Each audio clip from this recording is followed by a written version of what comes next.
আন্তর্জাতিক আণবিক শক্তি সংস্থা আইএইএ এর প্রধানের বিরুদ্ধে ইরানের সাথে সংঘাতে ইসরায়েলকে সহায়তা করার অভিযোগ এনেছে জাতিসংঘের একজন সাবেক অস্ত্র পরিদর্শক। তিনি ইরানের পারমাণবিক কর্মসূচির বিরুদ্ধে ইসরায়েলের নাশকতা অভিযানের সহায়তা এবং ইরানি বিজ্ঞানীদের হত্যার দিকে পরিচালিত করে এমন গোয়েন্দা তথ্য ভাগাভাগি করার অভিযোগ এনেছে সংস্থাটির প্রধানের বিরুদ্ধে।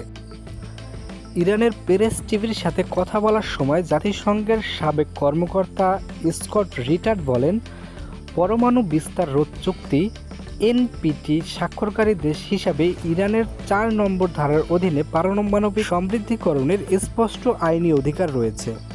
তিনি প্রশ্ন তোলেন, কেন আইইএ মহাপরিচালক রাফায়েল গ্রেসি এবং তার কর্মীরা ইসরায়েলের সাথে সহযোগিতা করেছে, যে সরকার অবৈধ এবং অঘোষিত পারমাণবিক অস্ত্রের ভান্ডার বজায় রাখে এবং এনপিটিতে যোগদানে অস্বীকৃতি করে।